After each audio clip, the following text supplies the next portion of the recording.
दोस्तों एक लड़की मात्र 20 साल की उम्र में विधवा हो जाती है और ऐसे लगता है कि जैसे उसका अब वो भी नहीं जी पाएगी और मर जाएगी। तो वक्त जानते ही हैं, भगवान जब कोई साथ नहीं देते तो भगवान जरूर उसका साथ देते हैं। तो लड़की का साथ वही होता है। 10 साल के अंदर अंदर वो अपने ज़िंदगी में इतना आगे बढ़ जाती है कि सब कुछ भूल जाती है, अपने पति को भूल जाती है और एक बात उसे ज़िंदगी भर सताती रहती है और ज़िंदगी भर उसे खटकती रहती है। और जब उसकी पति की मौत होती है तब उस लड़की की उम्र 20 साल की थी। जब उसका पति मरा तो 20 साल थी, तो वो आगे की ज़िंदगी जीनी थी, लेकिन वो हमेशा के लिए अपना ससुराल छोड़ देती है। वो अपनी मायके चली जाती है और जिस दिन वो अपने ससुराल को छोड़कर जाती है, रोते बिलखते जा रही थी, तो एक आदमी उसे कहता है कि जा रही हो तो हम लोग को भूल मत जाना, हम लोग को जरूर याद आना चाहिए। वो कहता है कि आपका पति भले मर चुका है, लेकिन आपको कभी भी जरूरत पड़े तो आप भूल चूक कभी भी यहाँ पर आ जाना और मेरे घर को अपना ही समझना। तो दोस्तों 10 साल बाद इस बात को बीत गया था और वो महिला सब कुछ भूल गई थी, अपने पति की मृत्यु भी भूल गई थी, लेकिन वो जो आदमी था वो उसका चेहरा और उसकी बातें भूल नहीं पाई थी। एक दिन जब 10 साल हो गया रहता, कुछ घंटों के लिए अपने ससुराल जाती है, तब वहाँ पर जो वो कहा रहता है आदमी, वो उसकी बात याद आती है और वहाँ पर जाती है तो सब कुछ बदल चुका था, सब घर और नया बन चुके थे और गांव बदल चुका था। तो दोस्तों यह बहुत ही दर्द भरी पत्नी की कहानी है। तो आइए इस घटना को पूरा बताते हैं। तो वीडियो अगर बने आप पूरा वीडियो को देखिए और वीडियो अच्छा लगे तो वीडियो को लाइक और चैनल को सब्सक्राइब कर दीजिएगा। और मेरा नाम है अंकित गुप्ता और आप देख रहे हैं स्टोरी बाय अंकित। यह कहानी है केरल के कन्नूर जिले की, जो एक महिला जिसका नाम शामली होता है। एक दिन वह अपने घर पर चुपचाप बैठी रहती है, तो तभी दो बाइक पर बैठकर सवार होकर आते हैं और धड़धड़ा कर आते हैं और उसके घर में बिना पूछे घुस जाते हैं और उसके कमरे तक पहुंचते हैं। और वो उसके पत्नी के इतने नजदीक पहुंच जाते हैं कि इसकी इजाजत ना कानून देता है और ना ही कोई आदमी कहता है कि किसी के पास तुरंत पहुंच जा। तो वह शामली डर जाती है और चुपचाप खड़ी हो जाती है, क्योंकि जो उसे बोलना था वो उन दोनों लोगों आए थे चुपचाप से उन्हीं लोग को बोलना था। तो वो उन लोगों से वो कहते हैं कि कहाँ है हमारे पैसे, पैसे जल्दी से निकालो। तो वह लड़की कहती है कि अभी पैसों का इंतजार नहीं है, बाद में ले लेना। तो वो कहते हैं, दोनों लड़के जो आए रहते हैं वो कहते हैं अब बताओ मैं तुम्हारे साथ क्या करूं। तो वो कहती है कि 2 दिन का और मौका दे दीजिए और 2 दिन में अगर मैं पैसा नहीं दूंगी तो जो मर्जी कर लीजिएगा। तो दोस्तों जो ये लेने वाले और देने वाले वही दोनों जानते थे कि 2 दिनों में कुछ होने वाला नहीं है, क्योंकि इतना दिन से लड़ाई झगड़ा चलते आ रहा है और नहीं मिल रहा है पैसा। और वो जानते हैं कि अगर नहीं मिलेंगे तो इसका अंजाम क्या होगा, अगर पैसा इसको नहीं देंगे तो इस बार अंजाम क्या होगा। तो ये डर कर सांवली डर जाती है। तो ये लड़की वही होती है जो 20 साल पहले इसकी 20 साल की उम्र में उसकी पति की मृत्यु हो चुकी थी। और वह जब अपने मायके आती है तो वहां पर उसके लड़का खोज रहे थे। तो वह सांवली बहुत ही सुंदर और बहुत ही खूबसूरत थी और उसकी उम्र 20 साल ही थी और वह ठीक विधवा हो चुकी थी। तो वह उसके मायके वालों उसके बहुत खोजने पर एक लड़का मिलता है और बहुत खोजने पर उस खराब लड़का मिलता है और भगवान न करे उसको ऐसा किसी के साथ हो। तो 2012 में उसका शादी होती है और 5 सालों के अंदर अंदर उसके घर बिक जाते हैं, गहने बिक जाते हैं और मायके से लाया हुआ पूरा सामान बिक जाता है, क्योंकि जो उससे शादी होती हुई थी वह एक नंबर का शराबी पिया कर जुआरी था और दिन भर जुआ खेलता था। एक बार ताश में जीतता था और 4 बार हारता था। तो ऐसे ऐसे करके सब खेती बाड़ी सब बेच दिया और 6-7 साल में इतना नौबत आ चुका था कि इनके पास खाने के लिए कुछ नहीं था। और सांवली की एक 4 साल की बेटी हो चुकी थी, तो उसको ख्याल रखने के लिए भी नहीं वो रख पाता था। तो वह बहुत चिंता परेशान होने लगती है और वह अपने पति से अलग हो जाती है। वह किसी तरह से इधर उधर मजदूरी करती है और अपना और अपने बेटे का पेट पालती है। और यहाँ भी उसको पेट पालने के बाद भी सुकून नहीं मिलता है और उसके जीवन का बुरा वक्त तभी आता है, अभी और आगे आना बाकी था, तभी भी वो मेहनत करती थी। उसका पति शाम को आता और मजदूरी किया हुआ पैसा छीन लेता और जाकर नशा करता, शराब पीता और जुआ खेलता। यही उसका पति का काम था। और एक दिन उसका पति ऐसे आदमी से 2 लाख रुपए कर्ज लेता है, जो बहुत खराब आदमी होता है, ब्याज पर पैसा बांटता रहता है, और वो बहुत खराब आदमी था। और वो भी पैसा उसका पति कार्तिक जुए में हार जाता है। तो तब उसका पति को अंदाजा लगता है कि अब उसका क्या हाल होने वाला है, और वह घर छोड़कर भाग जाता है। और जब घर छोड़कर भाग जाता है, तब वो जो उसकी पत्नी सांवली होती है उसको पता चलता है, और वो तो अलग ही रहती है, फिर भी वो उसका पति उसे कभी कभी आता था और उसे मारपीट करता था, और जो पैसा था उसे छीन लेता था। और जब उसे पता चलता है उसकी पत्नी को कि कार्तिक कहीं घर छोड़कर भाग गया है, तो बहुत अच्छा महसूस करती है, वो उसको राहत मिलता है। वो कहती है कम से कम तो मैं और मेरी बेटी अब सुकून से जी तो पाएंगे। तो लेकिन उसकी पत्नी की यह गलतफहमी थी, क्योंकि वो पैसा लिया था। तो 1 हफ्ते बाद जो पैसा देने वाले लोग थे, 2 लाख रुपए दिए थे, वो 2 लोग बाइक से आते हैं और उसके द्वार के घर में घुस जाते हैं। और वहां पर कार्तिक तो नहीं मिलता है, लेकिन सांवली मिलती है। तो वो जो दोनों थे वो समझ गए थे कि ये मेरी शिकार है। तो उससे पूछते हैं कि कहाँ है तुम्हारा पति और मेरा पैसा कब देगा। तो सांवली कहती है कौन से पैसे, कैसा पैसा, वो मेरे साथ नहीं रहता है और वो अलग रहता है, वो उससे मेरा कोई नाता रिश्ता नहीं है। तो वो कहते हैं वो 2 लाख रुपए आपका पति कार्तिक हमसे लिए हैं, और तुम्हारे ही बदले 2 लाख रुपए दिए हैं कि तुम भरोगे, या वो तुम दोनों मिलकर कोई भी भर लेगा। तो यह बात जब सांवली सुनती है, तो वो रूह कांप जाती है, वो रोने लगती है कि वह उन लोगों को बहुत मना करना चाहती थी, टालना चाहती थी, लेकिन वह कहती है कि चलो कोई बात नहीं, वो कर्ज लिया है 2 लाख रुपए, तो मैं दे दूंगी, लेकिन 1-2 महीने बाद दूंगी। तो वह उन लोगों को वहां से चाहती थी कि कब भाग जाए, कि 1 महीने, वो 2 लाख रुपए की क्या, 10-20 हजार रुपए की भी इंतजार करना इम्पॉसिबल था, क्योंकि वो मजदूरी करती थी और डेली खत्म हो जाता था। तो वह दोनों लोग चले जाते हैं, और वह कहते कि पैसा तो ये दे नहीं पाएगी, और इसी से हम लोग इसका फायदा उठाएंगे। तो वो दोनों लड़के 1 महीने बाद फिर आ जाते हैं, और सावली फिर उन लोगों से 2 महीने का टाइम मांगती है, और वो फिर 10 दिन के बाद आ जाते हैं। 2 दिन महीना कहते हैं, और 2 महीने के बाद आ जाते हैं। तो फिर बेसब्री से आते हैं और उसके करीब पहुंच जाते हैं, तो जिससे वो उसकी पत्नी सांवली डर जाती है, और जो उसकी 4 साल की बेटी थी वह भी डर जाती है। लेकिन फिर भी वह उन लोगों को कहती है कि भैया 2, 4, 10 दिन और का मौका दे दो, मैं फिर आपको दे दूंगी। तो फिर वह चले जाते हैं। तो वह जानते थे कि पैसे तो दे नहीं पाएंगी, वह कभी कभी अपनी बातों को, मंसूबों को जो चाहते थे वो कामयाब हो जाए।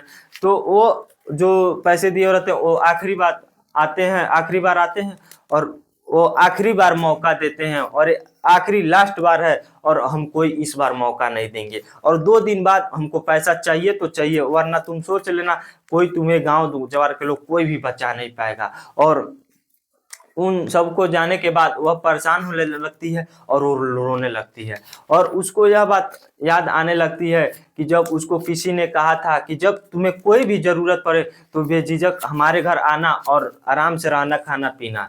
तो दोस्तों, जहाँ वो सांवली की पहले शादी हुई थी, जहाँ उसका पति का मृत्यु हो चुका था, वह परिवार बहुत अच्छा था। उसके 4 भाई थे, 2 उससे बड़े थे, और एक उसका पति, और एक 15 साल का सबसे छोटा देवर होता है। तो ये चारों लोग एक साथ रहते थे और अच्छे से खाते पीते थे।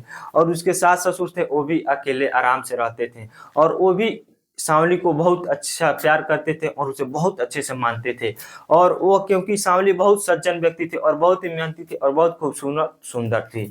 और उसके जो घर में 2 और बहुएं थी, वो उन दोनों से भी सांवली बहुत अच्छी और समझदार थी। तो इसलिए सब लोग इसको घर में बहुत ज्यादा मानते थे। लेकिन सही कहते हैं ना कि अनहोनी को कौन मानते हैं, कि शादी के एक ही दिन हुए रहते हैं कि उसके पति जो होता है वह होली खेलने जाता है, और होली खेलने के बाद जाता है तो गाड़ी जाता है, उसका भयंकर एक्सीडेंट हो जाता है और उसका मृत्यु हो जाती है। और इस घटना के बाद सब लोग का दुनिया उजड़ जाती है, सब सदमे में चल जाते हैं कि कैसे मृत्यु हो गया। और ऊपर वाले की जो मर्जी थी वो तो हो गया, और उसका पति का क्रियाक्रम जो काम होता है वो हो गया। और 1 महीना जब बीतता है, तो सारे रिश्तेदार एक साथ मिलकर यह फैसला करते हैं कि सांवली को अब दूसरा शादी करना चाहिए, क्योंकि इसकी अभी उम्र सब बाकी हुआ है और इसका उम्र 20 साल ही है। तो एक दिन उसके पिता और उसके भाई मिलकर, सांवली के पिता और भाई मिलकर ले आकर अपने घर जाते हैं। और जब उसे लेकर जाने लगते हैं तो वह लिपट कर रोने लगती है, और उनकी जुदाई को पूरा गांव देखने लगता है, और पूरे गांव के लोग रोने लगते हैं कि इतना सदमा कैसे बर्दाश्त कर पाए। और जितना सदमा उसके पति को देखकर लगा था, उतना ही सदमा उसको, बहू को अपने मायके जाने को लग रहा था। लेकिन फिर भी दोस्तों, उसको जब जाना था तो वो सांवली अपने मायके चली जाती है और अपने पिता के साथ। और जब अपनी अंतिम बार अपने पिता ससुर के पास जाती है तो वो उसके ससुर धराम से गिर जाते हैं, और लोग उन्हें संभालते हैं और कुर्सी पर बैठाते हैं। और सांवली जब अपने सास ससुर के पैर पकड़ कर रोने लगती है तो उसके ससुर कहते हैं कि बेटा, हमको तुम हमेशा याद रखना, कभी भूल मत जाना और हमेशा आती रहना। बेटा तो नहीं है, लेकिन हम लोग हैं, अपना समझकर आते रहना, कोई भी जरूरत हो तो हमसे आ जाना, मांगना, जरूर हम लोग पूरा करेंगे। तो ये सारी बातें उसके ससुर कहते हैं और अंतिम रोते रोते उसे विदाई करते हैं। और ये बातें सांवली को 10 साल बाद अपने उस पति के घर याद आता है जो पियक्कर शराबी था। तो वो सोचती है, चल रही हूँ उसी घर जो मेरा पहले पति का मृत्यु हो चुका था, वहीं से कुछ मदद हो सकता है तो मिलेगा, और जो भी कुछ होगा चलते हैं वहीं पर। तो और कोई तो मायके वाले दे नहीं सकते, और नात रिश्तेदार कोई दे नहीं सकता। तो यही सोचकर वह 10 साल बाद अपने ससुराल जाती है और अपने ससुर के पास जाती है। और सुबह सुबह जब निकलती है घर से, बस से, जब 70-80 किलोमीटर ससुराल होता है, पहली ससुराल, वहां पर पहुंचती है। और वो जब सुबह से चलकर दोपहर में पहुंचती है तो सड़क से 5 किलोमीटर दूर गांव में होता है उसका ससुराल। तो वहां से वह पैदल पैदल जाती है। और वह महीना मई का था, और जानते हैं मई में बहुत गर्मी होता है, और वह उसकी बेटी बहुत गर्मी से बेहाल थे। तभी एक लड़का आता है, बाइक से ले आकर आता है, और वो सांवली उसे रुकाती है और उसे कहती है, भैया मुझे इस फला गांव जाना है और वहां पर छोड़ दो। तो वह लड़का कहता है, चलो ठीक है बैठो, मैं भी वहीं चल रहा हूँ और वहीं पर चलो मैं छोड़ देता हूँ। तो दोनों जाते हैं, रास्ता में एक चौराहा पड़ता है, वहीं पर रुकते हैं और वो पेप्सी पीते हैं। तो वो कहता है, रुक जाओ मैं अभी पी लेता हूँ। तो वो पेप्सी पीता है, और वो जो उसे पेप्सी देखता हो, उसकी जो सांवली की बेटी होती है, वो फूटी फूटी करके रोने लगती है। तो वो 2 फ्रूटी खरीदता है, वह एक बिटिया को देता है और एक सांवली को देता है। और जो छोड़ने वाला लड़का होता है, उस लड़का का नाम शंकर होता है। फिर ये तीनों लोग आराम से पेप्सी पीते हैं, और शंकर जो होता है वो पेप्सी पीता और ये दोनों लोग फ्रूटी पीते हैं। तभी सांवली कहती है कि भैया, हमने तो आपको बहुत परेशान कर दिया, क्योंकि बैठ भी गए और आप पेप्सी भी पिला दिए। तो वो कहता है, अरे क्या बात, कोई बात नहीं, गर्मियों का दिक्कत है, पेप्सी ठंडा पीना चाहिए। तो वो तीनों लोग गाड़ी पर बैठकर वहां से चल जाते हैं। और गांव से जैसे ही वहां पर बैठते हैं तो घर पहुंचते हैं, तो शंकर वहां से उन लोगों को बाइक पर से उतार कर छोड़ देता है, कहता है यही गांव है। तो 10 मिनट गांव वह बीच से होते हुए वह सांवली अपने घर पे पहुंचती है, जहां उसकी सास ससुर बरामदे में आराम से चटाई बैठकर लेटे हुए होते हैं, जो कह रहते हैं कभी भूलना मत। और वह जाते ही उनके देखते ही उनके पैरों पर गिर जाती है और फुट फुट कर रोने लगती है। और वो लोग भी जब इसे पहचानते हैं कि हमारी बहू है, तो उसे देखकर वो भी बहुत रोने लगते हैं। और फिर क्या होता है कि इन दोनों को ही रोने की आवाज सुनकर वो जो उसके जो घर में के वो लड़का निकलता है, जो वो वही होता है जिस उसकी 15 साल की उम्र में और ससुराल को छोड़कर चल गई थी, और जो उसका देवर था, और उसका जो उम्र जो 15 साल का छोड़कर गया था, उसकी 25 साल हो गई थी। उसकी दाढ़ी वोड़ी सब आ गई थी, और दाढ़ी बहुत बड़ा बड़ा रखा था। और वो जो सांवली थी, इसलिए उसको वो पहचान नहीं पाई, और वो भी इन लोगों को नहीं पहचान पाती। लेकिन जब सांवली रो रही थी तो इसे भी पता चलता है कि हैरान रह जाता है, अभी तो कुछ ही समय हमारे साथ आए हैं और मैं इनको पेप्सी पिलाया हूँ और मैं इनको पहचान नहीं पाया हूँ। तो थोड़ी ही देर में आसपास के जो गांव के लोग रहते हैं वो आते हैं कि अरे, उनकी तो 10 साल पहले जो बहू चली गई थी वह तो आई है, तो उनका हाल चाल पूछते हैं। तो सबको बताती है कि मैं जहाँ भी घर में हूँ वहाँ अच्छे से हूँ, सुख से हूँ। वो तो झूठ बोलती है, क्योंकि वह तो सिर्फ उसी को, सांवली को ही पता था कि वो कितने मुश्किल में है और कैसे गुजार रही है, और यहाँ पर वो किस मदद के लिए आई है वो कहाँ पता था। तो सबसे हालचाल होता है, और उसकी जो ससुर और सास होती हैं वह सब कुछ बताते हैं कि बेटो अब पहले जैसा परिवार नहीं रहा, सब लोग अपना अलग अलग हो गए और सब लोग बंटवारा कर लिए। दोनों जो बड़े बड़े बेटे हैं वो अपने पत्नी बच्चे के साथ अलग अलग रहते हैं, ठाट से रहते हैं, वो उनका अपना अपना काम है, और हम लोग जो हैं वो शंकर को लेकर अपने साथ रहते हैं, वो हमारे में ही उसी में रहते हैं और खाते हैं। तो अब पहले जैसा हालात नहीं है, अब हालात थोड़ा गरीबी में चल रहा है। किसी तरह तरह से शंकर की पढ़ाई अपना पूरी कर चुका है, और बस अब इसकी नौकरी का इंतजार में है कि कब इसका नौकरी लग जाए तो हमारी भी गरीबी दूर हो जाएगी और अच्छी से जिंदगी कटने लगेगी। और जब यह बात सांवली सुनती है तो बहुत निराश होती है। वह सोचती है कि मैं जिस काम से आए हूँ तो क्या पूरा हो पाएगा, और मैं खुद अपने पैसे की मुमताज हूँ और इनसे पैसे मांगने के लिए आए तो यह लोग कहाँ से दे पाएंगे 2 लाख रुपए। तो अंदर ही अंदर मन निराश हो जाती है और उन लोगों से कुछ नहीं कहती है, और सांवली शाम को रुकती है, और जो शंकर होता है वह अपनी माता पिता को खाना पीना बनाता है और खिलाता है। तो उसकी माता पिता भी साथ में कभी कभी मदद कर देती थी, और आज जो सांवली रुकी थी तो वही खाना वाना बनाती है, और अच्छे से खाना बनाती है और सबको खिलाती है। और जब रात को खाना खाने के बाद उसकी सास कहती है कि बेटा तुम बहुत 10-15 साल बाद आई हो, तुम इतनी दुनिया में कहाँ खो गई थी कि नहीं आई अभी तक। हम लोग तुमको नहीं जाना चाहते थे, लेकिन मेरा उस समय यह बेटा 15 साल का था, अगर यह 2-3 साल ही बेटा 18-20 साल का होता तो हम तुम्हारी शादी इससे करा दिए रहते। और जब यह बात शंकर और सांवली को सुनते हैं तो एक दूसरे को तरफ देखने लगते हैं, और उनको दिल से एक आवाज आती है कि हाँ, काश पहले ऐसा हो गया रहता कि हम दोनों लोग का शादी हो चुका था। तो इस बात से कोई फर्क नहीं पड़ता, और यह दोनों सांवली और उसके लड़के एक दोनों की तरफ देखकर नजरें झुका लेते हैं। और उस समय उसकी उम्र, सांवली की उम्र 20 साल की थी और शंकर महज 15 साल का था। तो शादी कैसे हो जाता, नहीं हो पाता, उम्र का 5 साल का गैप था तो इसलिए नहीं हो पाता। तो अब वह सांवली 30 साल की हो चुकी थी और शंकर भी उम्र 25 साल का हो चुका था। और यह अब खास ज्यादा अंतर नहीं था, लेकिन अब शादी हो चुका था, लेकिन अब यह खास अंतर आ जाता, और उसकी एक शादी हो चुका था और एक बेटी भी हो चुकी थी, तो इसलिए शंकर से शादी करना असंभव था। तो अगले दिन सांवली खाना बनाती है और उसके बाद जाने के लिए सोचती है। तो जब खाना वाना बना लेती है, नाश्ता वास्ता बना लेती है, और कहती है बेटी जल्दी से खाना खा लो और घर चलना है, तो उसकी बेटी उन लोगों से इतनी डरी रहती है कि उन कर्जदारों से इतनी डरी रहती है कि वह रोने लगती है और कहती है मैं वहां पर कभी नहीं जाऊंगी, और मम्मी मैं कभी वो घर नहीं जाऊंगी, अगर मैं घर पर जाऊंगी तो वह लोग मुझे बहुत मारेंगे और हमें डर लगेगा, हम नहीं जाएंगे। तो अब सांवली उसे मारते हुए डांटते हुए कहती है कि चुप रहो, कौन मारेगा, कोई नहीं।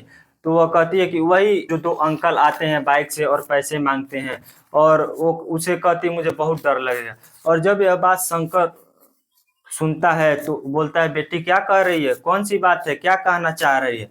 तो सांवली इस बात को छुपाना चाहती है, लेकिन शंकर जब जिद करने लगता है तो रोते रोते सांवली उसको सारी बातें बता देती है कि ऐसा ऐसा बात है कि कैसे उसकी जिंदगी नर्क से भी बदतर बन गई है, और कैसे वह यहाँ पर मदद आई थी 2-2.5 लाख रुपए, और कैसे उसकी जिंदगी खराब से चल रही है, और उसकी इज्जत की भी खतरा है और उसकी बेटी की भी जान को भी खतरा है।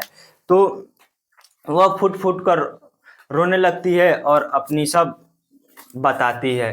शंकर जो होता है उसका हाथ थाम लेता है और वो कहता है ऐसी बात है तो तुम जाओ ही मत, जाने की जरूरत ही नहीं है, तुम यहीं पे रहो, और ये भी तो तुम्हारा अपना ही घर है और यहीं पे रहो।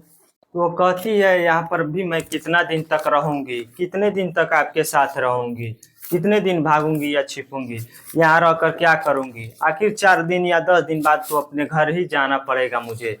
तो वो शंकर कहता है क्या ऐसा नहीं हो सकता है कि आप अधिक कर मुझसे कर सकती हो, जो रात को मम्मी आपसे बात करती थी कि आप मुझसे शादी नहीं कर सकती हो। तो इतना सुनते ही सांवली अंदर जो मन से होता है वो अंदर से एकदम रोने लगती है। उसकी सीने से लग जाती है और पागलों की तरह रोने लगती है कि चलो मेरे काश फिर से मेरी जिंदगी में खुशी आ गई। और शंकर और वो दोनों मिलकर लिपट जाते हैं और एक दोनों से लिपट कर एक हो जाते हैं और प्यार का इजहार कर देते हैं। और यह बात शंकर अपने माता पिता दोनों मिलकर अपने माता पिता को बताते हैं, और यह बात उनके माता पिता जब जानते हैं तो उनको खुशी को कोई ठिकाना नहीं रहता है और कहते हैं बेटा तुम लोगों ने तो हमारे मुंह की बात छीन ली और हम लोग की जिंदगी 10 साल बढ़ा दी, और इससे बड़ा बात क्या होगा। और ये 2022 में दोनों पति पत्नी के रूप में दोनों साथ रहने लगते हैं और एक मंदिर में जल्दी से शादी कर लेते हैं और उसका सिंदूर भर देता है और सारे गांव वाले भी खुश हो जाते हैं और आसपास के लोग भी सो खुश हो जाते हैं। तो यह कहानी आप लोग सीख लेना चाहिए कि परिवार में कुछ ऐसा हो तो उसको आपस में एक तरफा संगठन बना के समझा लेना चाहिए और अच्छे रास्ते पर चलना चाहिए। और यह कहानी आप लोग को कैसा लगा कमेंट करके बताइएगा। वीडियो अच्छा लगे तो वीडियो को लाइक, चैनल को सब्सक्राइब कर दीजिएगा। मिलते हैं अगले वीडियो में, तब तक के लिए जय हिंद जय भारत। आप सभी लोग को इतना सारा प्यार देने के लिए मेरा सादर बड़ा प्रणाम।